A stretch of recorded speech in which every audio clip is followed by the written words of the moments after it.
미국과 이란의 종전 협상이 교착 상태에 빠진 가운데 트럼프 대통령이 참석한 만찬장 총격 사건이 새로운 변수가 될지 주목됩니다. 트럼프 대통령은 이란 전쟁과는 무관한 단독 범행에 무게가 실리고 있지만 안보와 내정 전반에 파장이 확산할 수 있다는 분석도 나옵니다. 김열수 한국군사문제연구원 안보실장, 성일광 서강대 유로메나 연구소 교수와 함께합니다. 두 분 다 어서 오십시오. 네, 안녕하세요. 먼저 이번 총격 사건, 트럼프 대통령이 참석한 백악관 출입기자단 만찬장에서 발생했는데요. 미국 대통령 부부와 행정부 고위 인사들이 한꺼번에 위험에 노출된 상황이었습니다. 먼저 화면으로 당시 모습 보고 오겠습니다. 미국 워싱턴 힐튼 호텔에서 열린 백악관 출입기자단 만찬.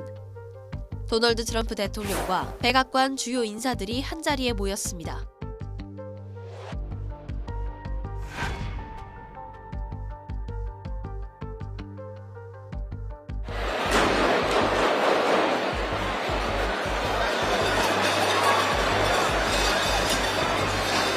행사가 무르익던 저녁 8시 반쯤 폭음이 울려 퍼집니다.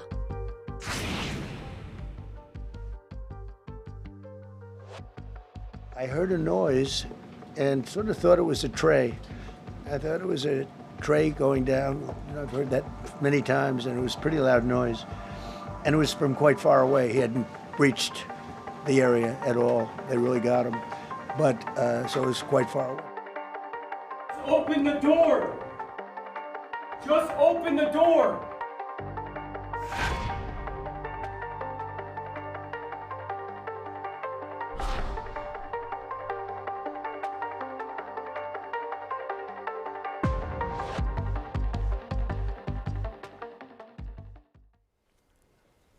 네, 앞서 화면에도 나왔지만 31살 용의자, 범행 직전에 가족들에게 성명서를 보냈는데 트럼프 대통령을 명시적으로 언급하진 않았지만 계획적 범죄였고 암살 계획을 암시한 내용들이 있었거든요. 어떻게 좀 보셨습니까? 계획적 범죄라고 봐야 되겠죠. 이 사람 캘리포니아에서 잠시 이제 학원 강사도 했던 사람인데 미국 사람이 캘리포니아 산다고 해서 워싱턴 못 가는 건 아니잖아요. 그럼에도 불구하고 이제 거기로 갔다는 거고, 두 번째는 이제 힐튼 호텔에 투숙을 했다고 그러더라고요. 예. 그러면서 이제 지하 1층에서 총기를 조작을 하고 그리고 이제 행사장으로 내려갔다라고 하니까 그것이 굉장히 이제 계획적이라고 보고, 두 번째는 이제 범행 직전에 이제 가족들한테 SNS를 보냈잖아요. 그 보낸 거 보면 이제 왜 내가 이런 범행을 저질러야 되고 또 그 표적이 누구냐라고 얘기를 했잖아요. 그래서 이제 거기에 보면 우선 표현하기가 좀 벅차긴 한데 어찌됐든 아동 성애자 그리고 이제 반역자, 강간범 이게 이제 세 개를 하나로 표현을 할지 각각을 표현할지는 좀 차이는 있어요. 근데 예를 들어서 이런 거죠. 아동 성애자이면서 강간범이면서 반역자, 이걸 이제 한 사람으로 표현할 수도 있고 각각으로 표현할 수도 있겠거든요. 그래서 이제 앱스타인하고 직접적으로 관련이 되니까 이 문제는 직접적으로 트럼프 대통령을 겨냥했다라고 하는 것을 알 수가 있고요. 그리고 이제 여기에 또 다른 것은 고위공직자부터 이렇게 이제 표현을 했잖아요. 예. 그런 걸 보면 이것은 하루 이틀에 이렇게 준비한 것은 아니고 꽤 시간을 들여서 준비된 계획된 범죄다, 이렇게 얘기할 수 있습니다. 네. 자, 트럼프 미국 대통령은 용의자가 정신이 이상한 사람이고 반기독교적 성향을 가진 인물이라고 분석을 했는데요. 미 행정부는 관료들을 겨냥한 범죄라고 보고 있습니다. 관련된 목소리 모아봤습니다. 듣고 오시죠. Had a lot of hatred in his heart for quite a while, and he just, I don't know, it was a religious thing. It was strongly anti-Christian administration, and the guy is a sick guy. When you read his manifesto, he hates Christians. That's one thing for sure. He hates Christians, a hatred. And I think his sister or his brother actually was complaining about it. You know, they were even complaining to law enforcement. So he was a very troubled guy. We're still investigating motive, and that's something that will necessarily take a couple of days at least. We believe that he was targeting administration officials in this attempted attack. We have preliminary work into some of his electronic devices and talking to some of individuals who knew him, but it does appear that he did, in fact, have set out to target folks that work in the administration, likely including the president. 네, 범행 동기는 조사를 좀 더 해봐야 알겠지만 네. 지금 보니까 반기독교적 행태라고 트럼프 대통령은 비판을 하고 있고 본인은 또 이 용의자 본인은 자신이 기독교적 가치를 지키려 했다 이렇게 주장을 하고 그렇죠. 있거든요. 근데 또 정치적인 성향도 좀 알쏭달쏭합니다. 해리스 캠프에 약 25달러 정도 기부한 것 말고는 또한 우리가 추측을 할 수 있는 게 없어요. 이 그렇습니다. 범행 동기 어떻게 봐야 될까요? 글쎄요, 오리무중이죠. 이걸 뭐 수사를 해봐야 정확하게 나올 것 같은데 어쨌든 뭐 트럼프 대통령은 반기독교적 성향이다 그렇게 얘기를 하고 있는데 본인은 또 이거는 내가 한 일은 어떻게 보면 기독교적 가치와 맞다. 네. 그러니까 본인이 주장한 것처럼 앱스타인 파일에 대해서 상당히 이 사람이 몰두했던 게 아닌가. 왜냐하면 계속해서 그런 성적인 범죄에 대해서 계속 얘기를 하지 않았습니까? 네. 그렇기 때문에 그 파일에 어떤 경도되어서 이런 대통령 암살 시도를 한 것 같고 그 다음에 이제 대통령뿐만 아니라 행정부 직원 전부에 대한 어떤 암살 시도라고 본인이 또 얘기했기 때문에 결국 전체 미국의 어떤 고위 관료들이 전부 다 좀 성적으로 문제가 있는 사람들이다. 예. 이런 아마 그런 환상과 그런 생각을 많이 했던 것 같아요. 그렇기 때문에 자기가 직접 가서 이것을 해결해야 된다라는 어떤 그런 의도를 가지고 아마 이번 사건을 일으킨 것 같은데요. 정확한 상황에 대해서는 조금 더 시간을 가지고 지켜봐야 될 것 같습니다. 예. 지금 용의자가 이달의 교사 이력도 있고 뭐 게임을 개발하기도 했다 이렇게 나오더라고요. 근데 지금 계획적인 범행이라고 하기엔 지금 화면 보시는 것처럼 갑작스럽게 우다다다 뛰어 들어가거든요. 이렇게 정면 돌파식의 어떤 전략 같은 것들은 이거는 어떤 판단을 했다고 봐야 되는 겁니까? 1981년도에요. 로나드 레이건 대통령이 똑같은 호텔이죠. 이 호텔에서 저격을 당했거든요. 그때는 이제 지하로 바로 들어간 것이 아니고 이게 출입구가 그러니까 지상에 있는 거기에서 이제 차를 내려 가지고 들어가고 나오고 하는데 그게 이제 한 들어가는 데까지 한 9m 정도 됐을 거예요. 근데 그걸 노려 가지고 총격을 가했거든요. 물론 이제 뭐 사망하지는 않았지만 그때 이제 위험을 회피를 했는데 거기에 비하면은 지금 말씀하신 것처럼 칼텍이라고 그러면은 우리 대한민국 그 대학생들도 가장 가고 싶어 하는 대학교 중에 하나입니다. 용의자가 나온 대학. 그렇죠. 캘리포니아 테크놀로지니까 이제 캘리포니아 저 주립대의 그 공과대학이죠. 그러니까 미국에서도 굉장히 그 좋은 대학교거든요. 그러니까 뭐 사실상 이걸 그대로 얘기를 하면은 공과대학 출신의 좋은 대학교니까 머리는 꽤 괜찮은 사람이다. 네. 이렇게 그냥 우리가 판단은 할 수 있잖아요. 그런데도 불구하고 이 사람이 저지른 그 범행 자체를 보면 굉장히 엉성하기 짝이 없다. 이렇게 보는 거죠. 그래서 정말 이제 트럼프 대통령을 이렇게 저격할 목적이었다라고 하면 충분히 다른 방법과 시간과 장소를 택할 수 있었을 거다. 저는 개인적으로 그렇게 생각을 합니다. 그런데 지금은 이제 여기에 보면은 지하 1층에서 조립해서 지하 2층으로 내려가서 거기에 이제 검색대 그걸 향해 가지고 정면 돌파를 했거든요. 그리고 이제 산탄총을 준비해 간 것도 그렇고 그래서 여러 가지 이제 의문점은 있긴 한데 뭐 이게 결과적으로는 그 트럼프 대통령으로 봐서는 큰 다행이고 미국으로 봐서도 큰 다행이었던 사건이었어요. 그러나 범행을 일으킨 쪽에서 보면은 굉장히 허술한 그런 범행 계획을 가지고 범행을 저지르지 않았나라고 봅니다. 네. 자, 범인의 이상한 행동도 문제지만 세계 최고의 경호를 자랑한다는 미국의 보안망이 뚫린 것도 큰 충격입니다. 범인은 심지어 대놓고 미국 보안이 정말 허술하다라고 하면서 조롱까지 하고 있거든요. 트럼프 대통령은 경호원들이 아주 잘했다, 훌륭했다라고 또 칭찬을 하지만 지하 1층에서 총기를 꺼내서 지하 2층, 그러니까 사건이 있었던 지하 2층까지 내려가는 그 과정에서 아무도 제압을 하지 않았다는 점, 이거 정말 최고의 경우 맞습니까? 그렇죠. 이건 문제가 많은 거죠. 일단 네. 총기 소지가 지금 어떻게 가능했을까? 총기를 가지고 어떻게 호텔에 들어간 것 자체가 지금 문제죠. 그다음에 검색대를 여러 번 통과했었어야 되는데 예. 이게 발각이 되지 않고 총기를 들고 유유히 2층까지 올라갔다는 것. 이거 상당히 이제 경호팀의 문제가 많아 보이고요. 결국 이 부분에 대해서는 아마 백악관 내나 아니면 비밀경호국 내에서 아마 심각하게 이 부분을 뭐가 잘못됐는지는 아마 문제를 해결해야 될 부분이라고 생각하고 이스라엘 같은 경우도 사실 1995년에 이삭 라빈 총리가 결국 이스라엘 구구파에 의해서 암살을 당했거든요. 예. 그러니까 그 당시에도 보시면 상당히 문제가 많았던 게 이제 경호에 문제가 많았던 것이죠. 총리가 앞으로 걸어갈 때 외부에서 뒤쪽에서 나와서 총을 쏴서 결국 암살을 했단 말이에요. 그렇다면 신변 보호에 상당히 문제가 많았던 것이고, 결국 트럼프 대통령 이번에 3번째잖아요. 그럼 계속해서 앞으로 추가적인 어떤 범행 시도가 있을 가능성도 높단 말입니다. 그렇다면 네. 앞으로는 경호에 상당히 준비를 많이 해야 되고, 만약에 그래서 이번 사건만 보더라도 이렇게 허점을 보였기 때문에 경호 전체에 대한 지금 준비가 필요해 보이고, 그다음 찰스 황태자 또 영국에서 오지 않습니까? 그렇다면 이 부분에 대해서도 경호를 새롭게 해야 된다는 그런 얘기도 지금 나오고 있는 그런 상황입니다. 말씀하신 것처럼 이번이 암살 시도 3번째입니다. 지금 보시는 화면이 이제 지난번에 대선 유세 과정에서 있었던 화면이기도 한데, 트럼프 대통령이 사건 직후에 평화적인 방법으로 갈등을 해결해달라고 호소하기도 했습니다. 그러면서 이번 일로 이란 전쟁에서 물러나지 않겠다, 이런 입장도 분명하게 밝혔는데요. 저희가 관련 목소리를 모아봤습니다. 들어보시죠. The first time in the past couple of years that our republic has been attacked by a would-be assassin who sought to kill. In Butler, Pennsylvania, less than 2 years ago, you all know that story, and in Palm Beach, Florida, a few months after that, we came close. We really had, again, we had some great work done by law enforcement.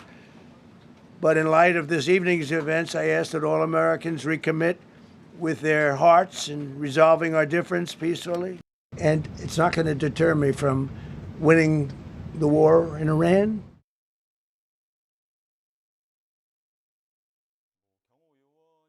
다치긴 했지만 큰 인명피해 없이 이런 상황들이 마무리된 건 다행입니다만, 꼭 이렇게 어떤 위기 때마다 결정적인 순간들이 나옵니다. 트럼프 대통령 특히나 이후에 바로 연미복을 입고 바로 또 기자회견 열기도 했거든요. 강한 지도자 이미지를 좀 부각하려는 측면들도 있는데, 정치적으로는 어떻게 좀 바라볼 수 있을까요? 이번에 이제 결과적으로는 이제 암살 미수에서 벗어났잖아요. 이게 트럼프 대통령 개인한테는 보면은 굉장히 정치적으로 좀 유리하지 않겠는가 이렇게 봅니다.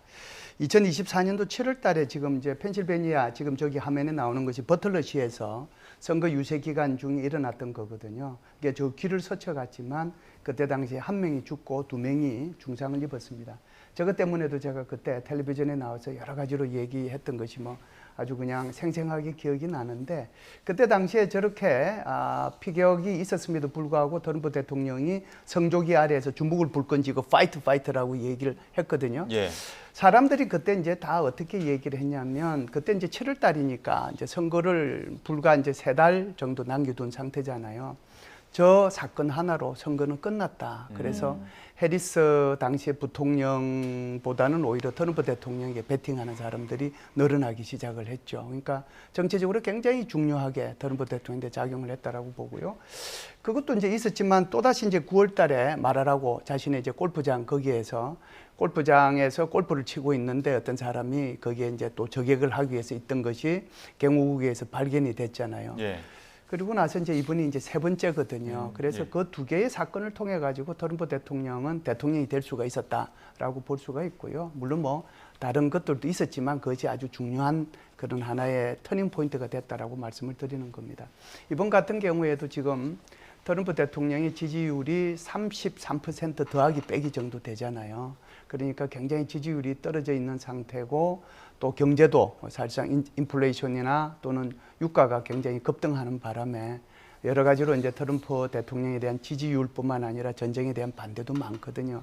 그런 상황 속에서 이 사건이 벌어졌는데, 그때도 트럼프 대통령이 그 버틀러시에서 그러니까 성조기 앞에서 이렇게 피를 흘리면서도 파이트라고 한 것처럼 이번에도 이 사건이 일어나자마자 바로 연미복을 입은 그 채로 그냥 나타나서 다시 그 뭐라고 할까요? 아주 용기 있는 지도자, 또 절대로 이제 이런 것들에 굴복하지 않는 지도자, 이런 것들을 다시 보여주거든요.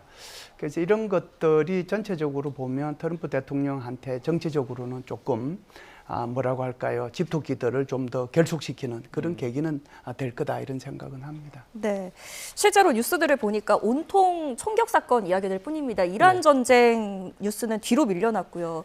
마찬가지로 이 트럼프 대통령에게는 이번 사건이 좀 고마운 일이라고 봐야 될까요? 기회가 된다고 보십니까? 어쨌든 뭐 여론조사를 수치를 보시면 상당히 낮은 상황에서 네. 어떤 본인의 정책에 대한 어떤 뭐 비판 아니면 반대 때문에 총격 사건이 났는지 정확히 알 수는 없지만 예. 어쨌든 일반 사람들이 볼 때는 트럼프 대통령이 하고 있는 정책, 외교 정책 아니면 국내 정책 여기에 대해서 이제 찬반이 많을 텐데요. 네. 자, 이런 사람들이 이제 암살 시도를 했다는 것은 어쨌든 트럼프 대통령이 불만을 제기한 거지 않습니까? 예. 그렇기 때문에 이런 불만에도 불구하고 트럼프 대통령은 국권이 자기가 지금 추진 중인 정책을 추진하겠다. 그런 이제 결단하는 그런 모습, 강한 이미지를 지금 강한 지도자의 이미지를 계속 보여주려고 하는 것이고 네. 그렇기 때문에 어떤 그런 상황에서 지금 이런 총격 사건은 아무래도 트럼프 대통령에게는 내가 이런 목숨에 지금 위협을 받는 상황에서도 결코 내가 추진하려는 정책, 그다음 마가 정신. 미국을 어쨌든 더 위대하게 하겠다는 내가 추진하는 이 정책을 결코 나는 물리지 않겠다. 여기서 양보하지 않겠다는 그런 모습을 보여주면서 어쨌든 본인한테 유리한 측면으로 끌고 갈 가능성이 좀 있어 보이긴 합니다. 예. 자, 미국과 이란의 종전 협상 관련된 이야기도 또 다시 한번 해보겠습니다. 지난 주말에 2차 협상 움직임이 포착되긴 했는데 그래서 혹시라도 만날 수 있지 않을까 했지만 결국은 무산됐습니다. 트럼프 대통령이 이란이 협상을 원할 경우에 직접 오거나 전화로 대화하면 되지 않느냐 이렇게 밝히기도 했는데 관련 목소리 한번 들어보시죠.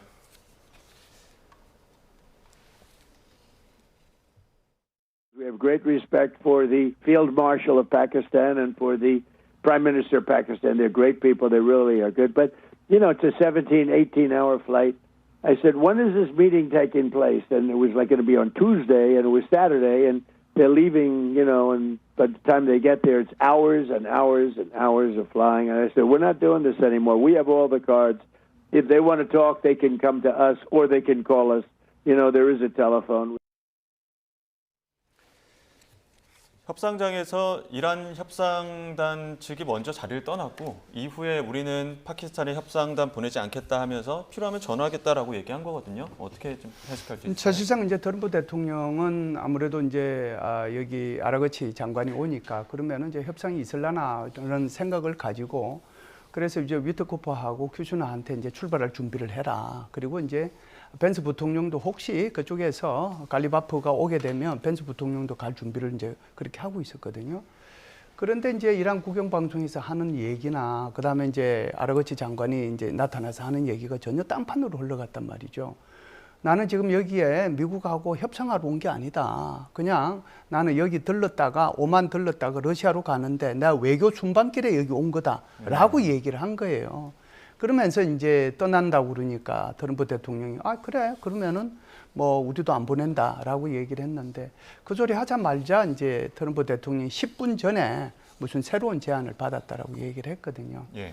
그렇다라고 하면은 이 아라거치 그 외교부 장관이 그러면 이슬라마바드에 정말 요새같이 이렇게 바쁜 날에 그냥 외교하기 위해서 갔겠냐 하는 거죠. 그렇다라고 하면 이것은 지난번에 그 문의로 그 총사령관이 이란을 방문해가지고 미국의 어떤 협상안 그걸 이제 전달을 했잖아요. 중재국이. 그렇죠. 네. 거기에 대한 답변으로 그 답변서 비슷한 걸 가지고 아마 이게 파키스탄으로 갔고 그 파키스탄이 그걸 이제 전달해 줬고 예. 그 파키스탄에서 이걸 받으니까 이걸 바로 이제 미국으로 쏴준 거죠. 그러니까 트럼프 대통령이 이걸 받았다 10분 전에 그렇게 이제 얘기가 흘러가고 있는 게 아닌가 그렇게 생각을 합니다. 네.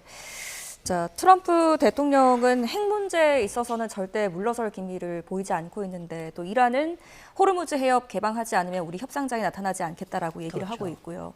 이 전화 협상조차도 지금 이루어질 수 있을지가 불투명한데 어떻게 네. 전망하십니까? 당분간은 지금 교착 상태가 이어질 수밖에 없다 이렇게 보이고요. 아락치 외무장관이 이슬라마바드 갔지만 거기에서 아마 파키스탄 쪽에 넘긴 어떤 미국 제안에 대한 답변은 지금 나오는 보도를 보시면 핵 관련해서는 별로 대답한 게 없다. 네. 그러면 뭐에 대해서 어떤 내용인가 하니 호르무즈 해협을 이제 앞으로 어떻게 개방할지 그리고 자신들이 원하는 전쟁 배상 문제 뭐 이런 문제 그다음에 호르무즈 해협에 앞으로 우리가 어떻게 통제를 할지 뭐 이런 문제에 대해서 자신들의 입장을 그냥 전했다. 우리는 이렇게 생각한다. 그럼 미국은 어떻게 생각하는지 답변을 줘라. 이런 식으로 지금 얘기를 했다고 하기 때문에 이 내용을 이제 파키스탄 쪽에서 미국으로 넘겼다면 트럼프 대통령이 거기에 대해서 어떻게 지금 어떤 결정을 할 가능성은 없죠. 트럼프 대통령 가장 중요한 문제는 지금 핵 문제인데 핵 문제에 대해서 우라늄 농축이나 아니면 고농축 우라늄을 어떻게 하겠다라는 그런 구체적인 해법은 없고, 그래서 지금 파키스탄 쪽에서 하는 얘기는 핵 문제는 뒤로 미루자. 왜냐하면 논의 자체가 너무 어렵고 시간도 많이 걸리기 때문에 일단 전 세계적으로 가장 어려운 문제가 호르무즈 해협 개방이기 때문에 일단 먼저 호르무즈 개방에 대해서 미국과 이란 간 협상을 먼저 하고 그다음에 핵 문제를 나중에 하자라고 지금 미국 측에서 제안하고 있다는 보도가 많이 있습니다.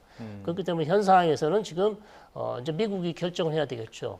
핵은 나중에 논의하더라도 일단 호르무즈 해협부터 그러면 어떻게 양측 간에 동시에 풀든지 아니면 미국이 먼저 풀어서 이란이 협상 테이블로 나올 수 있도록 해줄 것인지 거기에 대해서 트럼프 대통령이 결정을 해야 되는 그런 상황이라고 보고요.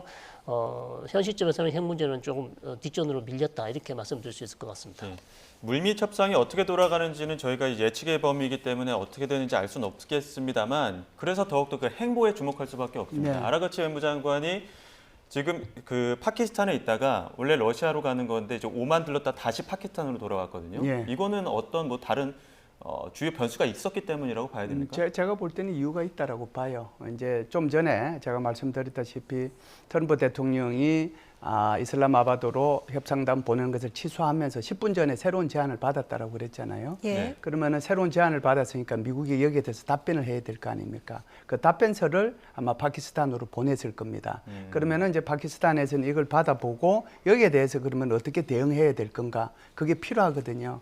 그렇기 때문에 아라가치 그 외무부 장관은 오만으로 갔어요. 그런데 거기에 나머지 협상 단원들은 다시 이란으로 돌아갔습니다. 왜냐하면 거기서 이제 답변을 받아와야 되니까. 그 얘기는 그 답변을 받아가지고 다시 이제 그 파키스탄으로 돌아오지 않는가. 그러면은 파키스탄에서 그 내용을 아라가치가 다시 한번 확인을 해보고 그리고 나서 이제 뭐 미국하고 얘기를 하거나 그렇지 않으면 러시아로 가겠다.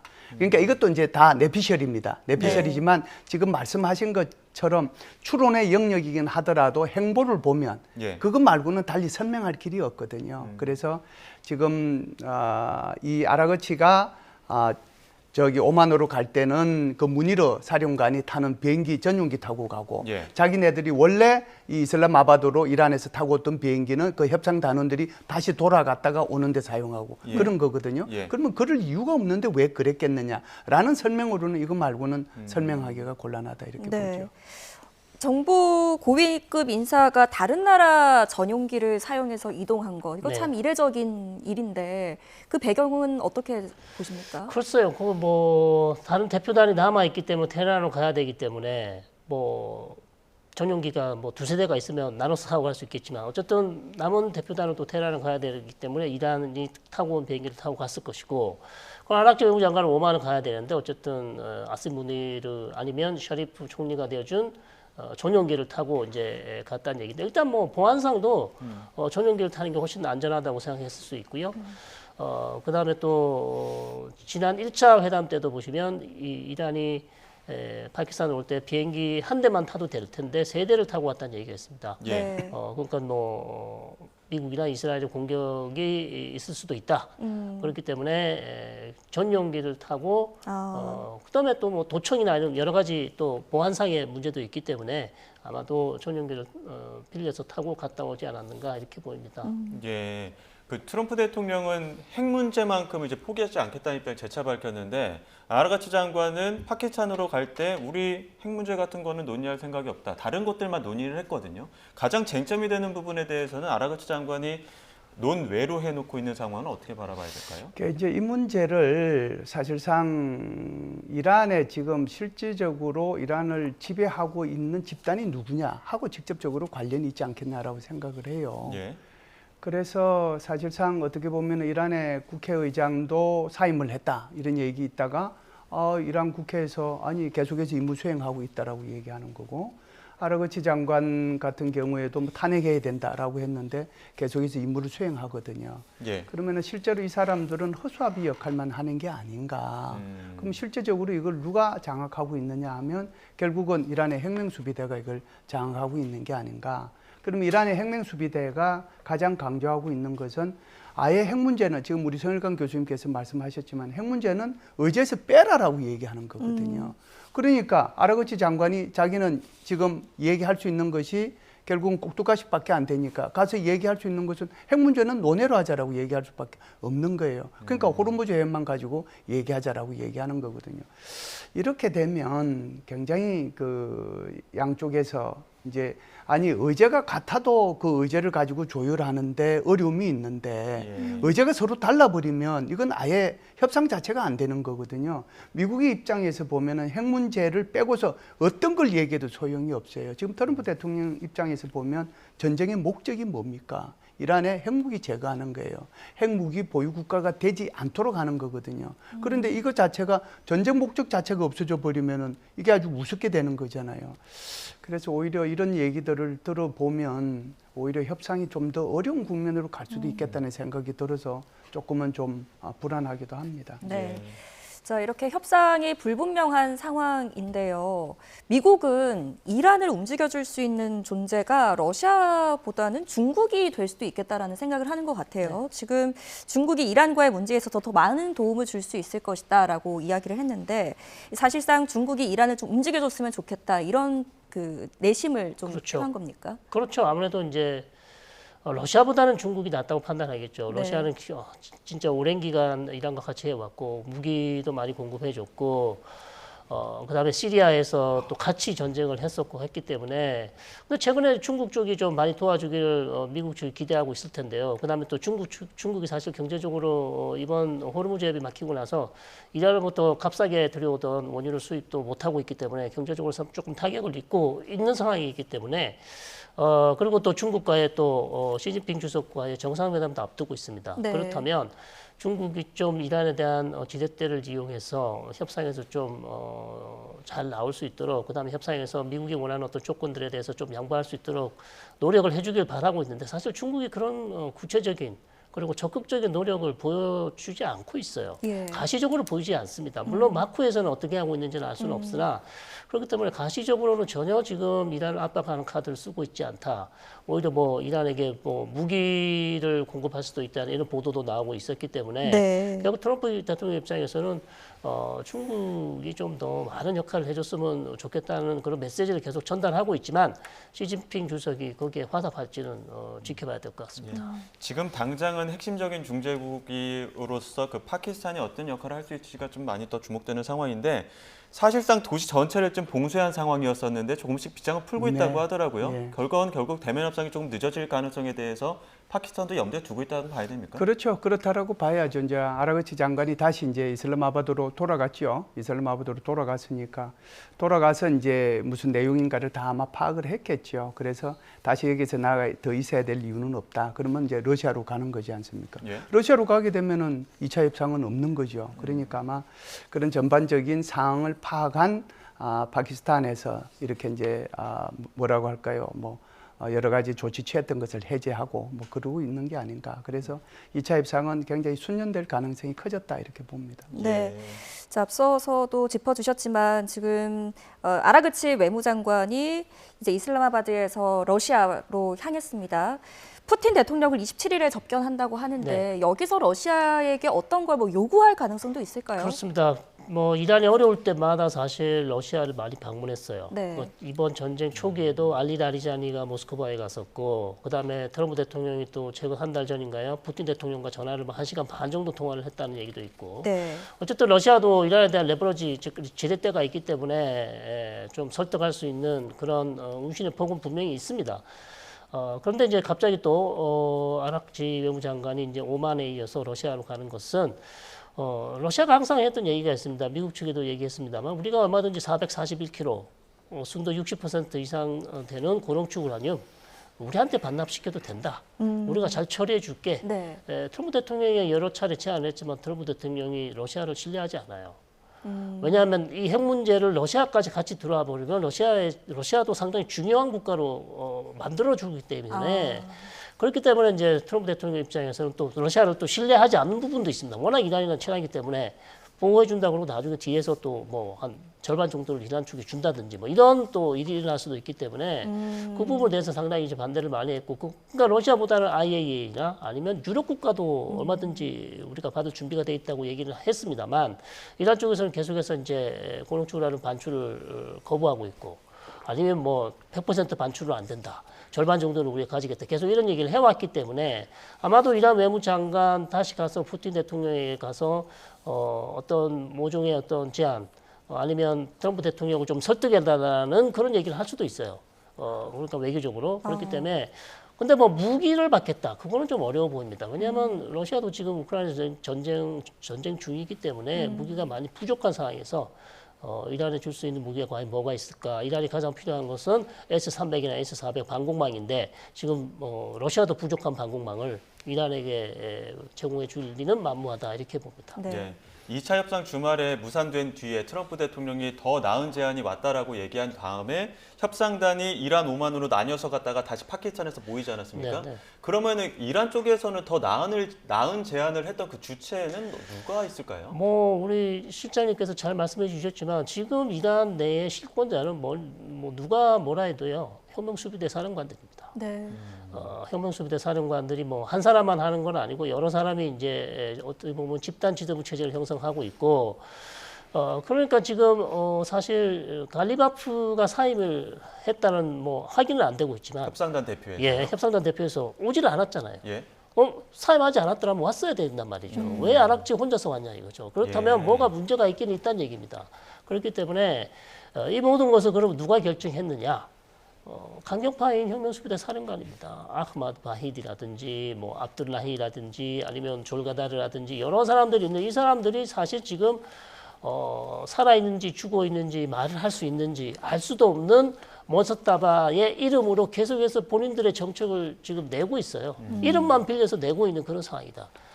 그런 상황이기 때문에 이 사람들은 사실상 강경 정책을 계속 원하고 있고 이 사람들 때문에 사실 지금 이번 내용도 보시면 핵에 대해서는 절대 얘기하지 마라. 당신한테 권한이 없다.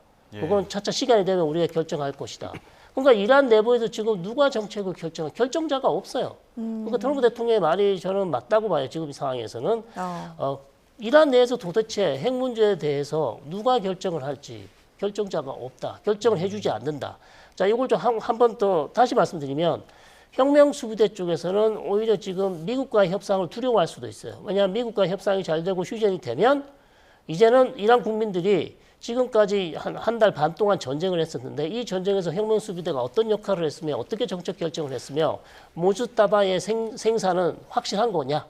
여러 가지 이제 혁명수비대에 대한 불만들이 제기될 가능성이 상당히 높습니다. 전쟁이 끝나면. 그렇기 때문에 혁명수비대 입장에서는 오히려 전쟁을 더 끌고 가야 돼요. 자신들이 계속 이 정권을 유지하기 위해서는 책임을 면하기 위해서는 계속 이 상황, 위기 상황을 끌고 가야 될 필요가 있다. 아니면 내부 정리가 확실해질 때까지 자신들의 권위가 확실히 세워질 때까지는 전쟁을 더 끌고 가야 될 필요성도 충분히 있어 보입니다. 그렇기 때문에 오히려 협상에 상당히 지금 강경한 입장을 보이는 여러 가지 이유가 있겠지만 하나의 이유가 될 수 있다. 저는 이렇게 보고 있습니다. 네. 자, 실무 협상단은 그렇게 된다면 전달자 역할에 그치고 있다라는 해석이 되는 거고 실제 정권은 말씀하신 것처럼 혁명수비대 강경파가 장악을 하고 있다는 건데 지금 강경파에서는 이란은 버티기만 한다면 미국이 먼저 양보할 것이다 이런 계산을 하고 있는 것 같아요. 이런 계산은 어디서 나오는 겁니까? 그 세상에 전쟁이라고 하는 것이 이제 오판에 의해서 일어나는 경우가 참 많아요. 뭐 6.25 전쟁도 그랬지만 대부분의 전쟁들이 오판에 의해서 일어나는 거죠. 자기한테 유리하게 생각하고 상대방을 불리하게 생각하는 그 오판이거든요. 이란 혁명수비대가 얘기하고 있는 것도 지금 오판에 근거하고 있습니다. 네. 제가 볼 때는요. 이란의 경제가 이만큼 버틸 수 있을 정도로 지금 견고하지 못해요.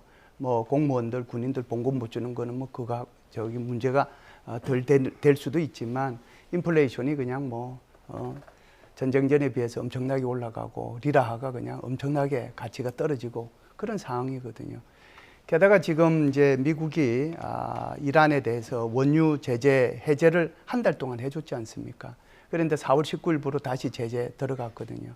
그리고 지금 현재 바다에 떠돌아다니는 이란의 원유선 그런 거 유조선 이거 어떤 나라나 또는 어떤 기업이 거기 사주면 그 색깔들이 보이콧하겠다고 그랬어요. 그리고 또 이란의 기업들에 대해서 또 개인들에 대해서 제재한다고 블랙리스트도 발표했지 않습니까? 그것뿐만 아니고 가상화폐 그 500억인가요? 그 정도 되는 가상화폐도 또 차단했지 않습니까?